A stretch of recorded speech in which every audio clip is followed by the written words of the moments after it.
오늘 우리에게 주시는 하나님 말씀, 신약성경 마태복음 1장 22절 한 절 말씀입니다. 마태복음 1장 22절 주신 하나님 말씀 제가 봉독해 올리겠습니다. 이 모든 일이 된 것은 주께서 선지자로 하신 말씀을 이루려 하심이니 이르시되 아멘. 2026년 북중미 월드컵 조편성이 드디어 마무리되었습니다. 48개 본선 진출국이 12개의 조로 나누어서 조별 토너먼트를 먼저 벌이는데 대한민국은 멕시코, 남아프리카 공화국 그리고 아직 확정이 되지 않은 유럽 한 팀과 경기를 치를 예정입니다. 어떤 사람은 이번 조편성을 보면서 정말 대한민국이 역대급 꿀조에 들어갔다라고 말하면서 엄청난 기대를 보이는 경우도 있습니다. 하지만 사람들 중에는 절대 강자가 없는 고만고만한 팀들이 모여있는 한국이 속한 A조가 진짜 죽음의 조라 그렇게 말하는 분들도 계십니다. 그러다 보니 한국 언론들은 벌써부터 앞다투어 한국의 토너먼트 진출 가능성, 확률이 얼마나 되는지를 점치기 시작합니다. 그리고 그렇게 월드컵 때마다 지리하게 듣는 경우의 수까지 지금 헤아리고 있습니다. 과연 내년에 있을 월드컵에서 한국은 어떤 성적을 거둘 수 있을까요? 확률을 말하니까 예전에 읽었던 아주 흥미로운 책 한 권이 떠오릅니다. 피터 스토너 교수가 쓴 과학이 말한다라는 이 책입니다. 이 책은 일반 과학자가 예수님에 관해서 쓴 책입니다. 저자는 이 책에서 구약 성경에 선포되어 있는 메시아 예수에 관한 이 예언들이 과연 신약 성경에서 얼마만큼 정확하게 이 예언들이 실현되었는지를 조사를 합니다. 그는 300개가 넘는 구약의 예언 하나하나를 찾아서 분석하면서 과연 이 예언이 실제로 성취된 그 성취의 결과가 어떤지를 이 책에서 계산해 냅니다. 여러분, 메시아 예수님에 관한 예언들이 신약 성경에서 얼마나 실현되었을까요? 그것을 통해서 이분은 또 말합니다. 그걸 통해서 예수님이 재림할 확률도 계산할 수 있다. 그렇게 말합니다. 예수님이 재림할 확률은 얼마나 되실까요? 책에서 그는 구약 성경에 나오는 예수님에 관한 크고 작은 300개의 예언을 총 8개의 카테고리로 분류해서 이것이 과연 신약에서 정말 실현되었는지를 밝히고 있습니다. 가장 먼저 살펴봐야 될 메시아 예수님에 관한 예언이 메시아가 베들레헴에서 탄생한다는 예언입니다. 과연 이 예언은 성취되었을까요? 몇 주 전 주일 설교를 통해서 말씀드렸듯이 메시아는 다윗의 자손으로 이 땅에 태어난다. 사람들은 믿었습니다. 한마디로 말하면 다윗의 자손이기 때문에 왕가의 후손입니다. 그렇기 때문에 왕가의 후손이기 때문에 베들레헴이라고 하는 총구석에서 탄생하리라 그렇게 예상한 사람은 거의 없습니다. 당연히 왕가의 후손이기 때문에 어느 도시에서 태어나야 될까요? 수도인 예루살렘에서 태어나야 한다. 그렇게 사람들은 생각했습니다. 하지만 구약 성경의 예언은 한결같이 메시아가 예루살렘이 아니라 어디라고요? 베들레헴에서 태어난다는 겁니다. 미가서 5장 2절 말씀입니다. 베들레헴 에브라다야 너는 유다 족속 중에 작을지라도 이스라엘을 다스릴 자가 내게서 내게로 올 것이라. 그의 근본은 상고의 영원에 있느니라. BC 730년경 미가 선지자는 메시아가 베들레헴에서 탄생할 것이다. 그렇게 예언했습니다. 그리고 이 예언은 무려 700년이 흐른 다음 BC 3년에 이스라엘의 작은 마을 베들레헴에서 정말 메시아 예수가 탄생함을 통해서 실현됩니다. 신약 성경은 메시아가 베들레헴에서 탄생했다는 소식을 마태복음 2장 1절에서 7절, 누가복음 2장 4절로 7절, 그리고 요한복음 7장 42절에서 분명하게 증언하고 있습니다. 요한복음 7장 42절입니다. 성경에 이르기를 그리스도는 다윗의 씨로 또 다윗 살던 마을 베들레헴에서 나오리라 하지 아니하였느냐 하며, 요한은 예수님의 예언이 성취되었다는 사실을 증거하면서 성경에 이르기를 구약 성경에서 예언했던 그대로 다윗의 씨로 탄생했고, 그리고 바로 베들레헴에서 메시아가 태어났다는 것을 명확하게 밝히고 있습니다. 예수님의 베들레헴 탄생은요, 정말 누구도 예상하지 못했던 일입니다. 동방박사가 헤롯 대왕이 살고 있던 왕궁에 찾아오지 않습니까? 그리고 메시아 탄생 소식을 전합니다. 그러니까 헤롯 대왕은 전 현직 대제사장들과 서기관들을 모두 불러 모아가지고 메시아가 어디서 탄생할지를 찾게 합니다. 전문가들이 모인 것 같이 대제사장과 서기관들은 구약 성경을 다 뒤져서 선지자 미가의 예언을 생각해내서 메시아는 어디서 태어난다고요? 베들레헴에서 태어난다. 그 증거를 찾아냅니다. 하지만 증거를 찾았음에도 불구하고 왕도, 거기에 모인 대제사장도, 거기에 있는 서기관도 이 사실을 믿지 않았습니다. 나중에 동방박사가 아기 예수께 경배하고 나서 원래 헤롯 대왕과의 약속을 어깁니다. 원래는 대왕이 뭐라고 말합니까? 네가 가가지고 메시아가 탄생 어디에 있는지를 보고 다시 돌아와서 그곳의 위치를 나에게 가르쳐 달라고 그렇게 말합니다. 하지만은 성령님의 인도 아래심 아래에서 동방박사는 그렇게 하지 않습니다. 동방박사에게 속았다는 것을 나중에 헤롯 대왕이 압니다. 당연히 성경에 예언되어 있는 것을 믿었다면요, 어디로 군대를 파견해야 될까요? 베들레헴으로 가야 되지 않겠습니까? 하지만은 헤롯 대왕은 그렇게 하지 않았습니다. 베들레헴과 그 모든 지경 안에 있는 2살 아래 모든 남자아이를 다 죽이라고 명령을 합니다. 만약 왕이 예언을 믿었다면요, 베들레헴을 꼭 집어가지고 몇 주 안에 태어난 남자아이들만 다 죽이라고 말했을 겁니다. 하지만은 베들레헴에서 태어난다는 사실도 믿지 못했고, 언제 태어났는지도 믿지 못했기 때문에 어떻게 했을까요? 그 반경을 넓게 해서 베들레헴과 그 모든 지경에 있는 2살 이하의 아이들을, 남자아이를 다 죽이라고 그렇게 명령한 것입니다. 이만큼 베들레헴에서 메시아가 탄생할 것이라는 것은 믿기 힘든 일이었습니다. 하지만은 모두가 믿지 않았지만 하나님께서는 보란 듯이 베들레헴에서 메시아가 탄생하게 하셨다는 겁니다. 두 번째 예언은 메시아보다 먼저 메시아의 길을 예비할 인물이 먼저 태어날 것이라는 예언입니다. 우리는 이 사람이 누구인지를 잘 압니다. 바로 누굽니까? 세례 요한입니다. 구약 성경은 세례 요한에 관해 분명하게 예언합니다. 대표적인 예언이 이사야 40장 3절과 말라기 3장 1절 말씀에 기록되어 있습니다. 그 가운데 말라기 3장 1절을 읽어드립니다. 만군의 여호와가 이르노라, 보라 내가 내 사자를 보내리니 그가 내 앞에서 길을 준비할 것이요.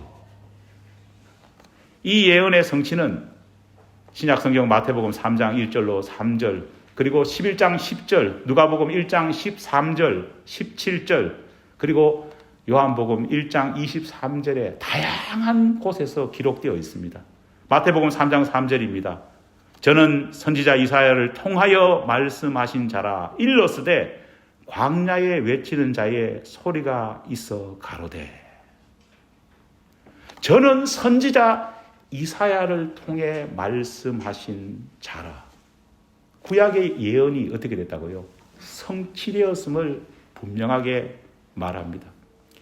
이사야가 예언한 지 700년 만에, 말라기 선지자가 예언한 후 400년 만에 주의 길을 예비하러 오신 하나님이 보내신 그 사자가 실제로 하나님의 예언대로, 선지자가 예언한 대로 이루어졌다는 것을 명확하게 말하고 있는 것입니다. 세 번째 예언은 메시아께서 나귀를 타고 예루살렘 성으로 입성하실 것이라는 예언입니다.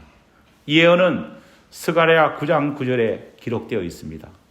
시온에 따라 크게 기뻐할지어다. 예루살렘에 따라 즐거이 부를지어다. 보라, 내 왕이 내게 임하시리니 그는 공의로우시며 구원을 베푸시며 겸손하셔서 나귀를 타시나니 나귀의 작은 것 곧 나귀 새끼니라. 이 예언 역시도 마태복음 21장과 누가복음 19장에 분명하게 성취되었음을 예수님의 예루살렘 입성 사건을 기록하면서 그렇게 증거하고 있습니다. 네 번째 예언은 예수님께서 십자가에 달리시기 전 배신당한 그런 사건입니다. 시편 41편 9절, 55편 12절과 14절 다양한 곳에서 예수님의 십자가 사건과 배신당함이 기록되어 있습니다. 특별히 시편 41편 9절 말씀입니다. 내가 신뢰하여 내 떡을 나눠 먹던 나의 가까운 친구도 나를 대적하여 그의 발꿈치를 들었나이다. 심지어 이 예언은 스가랴 11장 12절을 통해서 그 배신한 배신자가 얼마의 돈을 받고 배신하느냐 액수까지 정확하게 기록되어 있습니다. 얼마입니까? 은 30이라고 구체적으로 기록되어 있습니다. 마태복음 26장 15절과 27장 3절 말씀을 통해서 가룟 유다가 대제사장에게 받은 그 돈의 액수가 정확하게 은 30임을 기록하면서 다섯 번째 예언도 성취되었음을 증언하고 있습니다. 여섯 번째 예언은 그 받은 돈을 다시 대제사장에 돌려주고 대제사장이 그 돌려받은 돈으로 토기장이의 밭을 구입할 것이라는 예언입니다. 스가랴 11장 13절입니다. 여호와께서 내게 이르시되 그들이 나를 헤아린 바 그 삭슬 토기장이에게 던지라 하시기로 내가 곧 그 은 30개를 여호와의 전에서 토기장이에게 던지고. 이 예언은 마태복음 27장 5절로 7절에 성취됩니다. 대제사장들이 그 은을 거두며 이르되 이것은 핏값이라 성전고에 넣어둠이 옳지 않다 하고 논의한 후에 이것으로 토기장이의 밭을 사서 나그네의 묘지를 삼으리니. 일곱 번째는 동정녀의 몸에서 메시아가 태어날 것이라는 예언입니다. 그리고 마지막 여덟 번째 예언은 고난 당하신 예수님께서 고통 중에서 끝까지 침묵하실 것이라는 예언입니다. 구약성경 이사야 53장 7절입니다. 그가 곤욕을 당하며 괴로울 때에도 그의 입을 열지 아니하였으며 마치 도수장으로 끌려가는 어린 양과 털 깎는 자 앞에서 잠잠한 양같이 그의 입을 열지 아니하였도다. 마태복음 27장 12절과 마가복음 14장 그리고 15장에는 이 예언이 분명하게 실현되었음을 예수님의 고난에 대한 기록을 통해서 우리에게 보여줍니다. 마태복음 27장 12절 말씀입니다. 대제사장들과 장로들에게 고발을 당하되 아무 대답도 아니하시는지라. 여러분, 예수님의 고난과 죽으심은요 너무나 중요하기 때문에 엄청나게 많은 예언도 있지만은 또 동시에 엄청나게 그 사실이 신약 성경에 자세하게 기록되어 있습니다. 예수님의 고난과 죽으심은 시편 22편 16절, 스가랴 12장 10절, 이사야서 53장 5절과 12절 그 많은 구절에 기록되어 있습니다. 그 중에 이사야 53장 5절 말씀입니다. 그가 찔림은 우리의 허물 때문이요 그가 상함은 우리의 죄악 때문이라. 예수님의 십자가 고난은 마태복음부터 요한복음에 이르기까지 모든 복음서에 자세하게 기록되어 있습니다. 그런데 이 모든 예언과 이 모든 성취를 바라보면서 우리가 잊지 말고 간과하지 말아야 될 것이 있습니다. 놀랍게도 메시아 예수에 대한 이 예언은요 무려 1500년의 긴 시간 가운데에 긴 역사 가운데에 40명의 서로 다른 다른 땅에서 태어나고 다른 언어를 사용했던 다양한 하나님의 종에 의해서 예언되고 기록되었다는 겁니다.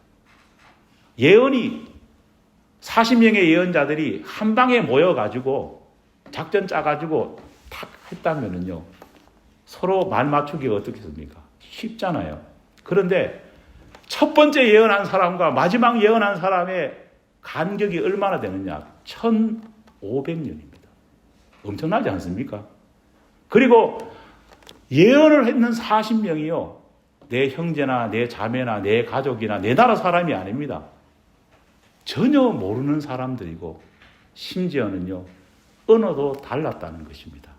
이런 사람들의 예언이 각각 흩어져서 했던 예언이 신약에서 그대로 이루어졌다는 겁니다. 그들은 아프리카에 살았던 사람도 있고 아시아에 살았던 사람도 있고 유럽에 살았던 사람도 있습니다. 자기의 모국어가 히브리어였던 사람도 있고 아람어였던 사람도 있고 헬라어였던 사람도 있습니다. 직업도 살아온 환경도 생각하는 사상도 각기 다릅니다. 그들의 직업도 다양합니다. 어부, 목자, 술 맡은 관원장, 군인, 의사, 세리, 천막 제조업자까지 접점을 찾을 수 없습니다. 어떤 이는 광야에서 예언했습니다. 어떤 이는 섬에서 예언합니다. 어떤 이는 왕궁에서 예언합니다. 어떤 이는 감옥에 갇혀서 하나님의 예언을 대언했습니다. 그리고 기록했습니다. 그런데 놀랍게도 이렇게 큰 스펙트럼을 가지고 있는 모든 예언자들이 한결같이 어떤 교류도 없이 예언했는데 그 예언이 마치 짝 맞는 것 같이 탁탁 정확하게 맞아 떨어졌다는 겁니다. 여러분, 사람으로서는 결코 할 수 없는 일입니다. 오직 하나님께서 계획하시고 하나님이 예언하시고 하나님이 성취했기 때문에 가능한 일입니다. 여러분, 정말 이 정도의 예언과 이 정도의 성취가 딱딱 맞는 것을요, 누군가가 소설로 적었다면은요, 누군가가 영화로 만들었다면은 이런 영화나 이런 소설은 어떨까요? 요거도 먹습니다. 너무 오버했다고. 앞서 말한 스토너 박사는 자신의 전공 분야인 통계학적인 실력을 발휘해서 1500년의 긴 시간 속에서 40명의 서로 다른 사람들이 예언했는 그 예언, 메시아의 예언이 어떻게 성취되고 기록되었는지를 그렇게 계산을 했습니다. 이분도 참 대단합니다. 왜 이런 계산을 했는지 모르겠습니다. 그런데 이 전문가가 계산을 했는데요, 이 모든 300개의 예언이 정말 딱딱딱딱 짝이 맞춰진 것처럼 맞아 떨어질 확률이 얼마냐? 진짜로 이분이 계산을 했습니다. 계산이 얼마냐? 이렇게 구약 성경의 예언이 신약에 딱딱 맞을 정도의 예언이 떨어질 확률이 얼마냐? 100경분의 1의 확률이라 실제로 책에서 그렇게 적어놨습니다. 제가 너무 감이 안 올 것 같아서 적어봤는데 이게 공이 몇 개입니까? 참고로 억 위에 뭡니까? 조입니다. 조 위에 뭘까요? 경입니다. 예, 저는 한 1000불도 제대로 가져온 일이 없어가지고 경카니까 이게 감이 안 옵니다. 여러분, 이 확률, 이 100경분의 1의 확률이 얼마나 될까? 얼마나 어려운가? 저도 사실 감이 잘 오지 않았습니다. 그래서 제가 뭘 해봤느냐? 제가 금요예배 때 설교했던 것처럼 요즘 우리 모두가 챗GPT를 많이 사용하지 않습니까? 그래서 재미삼아서 제가 챗GPT에게 물어봤습니다. 이런 일이 있는데 이게 1경분의 1이라고 그렇게 확률이 나왔는데 이거를 내가 정말 몸소 잘 이해할 정도로 네가 쉽게 한번 설명을 해봐라. 이 챗GPT에게 물어봤습니다. 그러니까 답이 이렇게 나왔습니다. 제가 읽어드리겠습니다. 텍사스주 전체에 동전 하나를 표시해 놓고 다른 동전과 섞어가지고 60cm의 높이로 흩어 놓은 다음, 이해했습니까? 네가 눈을 가린 채 헬리콥터를 탄 다음 하늘에서 빙글빙글 돌다가 갑자기 네가 땅에 던져져서 단 한 번만에 네가 숨겨놓은 그 동전을 집을 확률이다. 그리고 나서 마지막에 챗GPT가 이런 말을 했습니다. 저는 유료 버전이 아니기 때문에 애가 조금 과격합니다. 뭐라고 했느냐? 이런 말도 안 되는 질문은 물어보지 말라. 윤리가 도덕이 상실된 이 챗GPT입니다. 여러분, 인공지능이 생각해봐도 말도 안 되는 그런 확률인 것 같습니다. 그런데 이런 말도 안 되는 확률을 뚫고 우리 하나님께서는 메시아 예수님을 정확하게 짝을 맞추어서 우리에게 보내주셨습니다. 예언이 정말 성취되었던 것입니다. 모든 것이 하나님이 다 하셨고, 모든 것이 하나님이 다 예언하셨고, 모든 성취도 하나님에 의해서 이루어졌기 때문에 가능한 것입니다. 그래서 하나님께서는 고린도전서 1장 18절 이하의 말씀을 통해서 우리에게 이렇게 말씀하십니다. 우리 같이 이 말씀을 합독해 볼까요? 있죠? 시작. 십자가의 도가 멸망하는 자들에게는 미련한 것이요 구원을 받은 우리에게는 하나님의 능력이라. 하나님의 지혜에 있어서는 이 세상이 자기 지혜로 하나님을 알지 못하므로 하나님께서 전도에 미련한 것으로 믿는 자들을 구원하시기를 기뻐하셨다. 우리는 십자가에 못 박힌 그리스도를 전하니 유대인에게는 거리끼는 것이요 이방인에게는 미련한 것이로되 오직 부르심을 받은 자에게는 유대인이나 헬라인이나 그리스도는 하나님의 능력이요 하나님의 지혜니라. 이 말씀을 믿으십니까? 예언되신 메시아가 예언의 성취를 이루어서 이 땅에 태어났다는 1경분의 1의 확률은요, 십자가의 도를 모르는 멸망하는 자들에게는 말도 안 되는 이야기일 겁니다.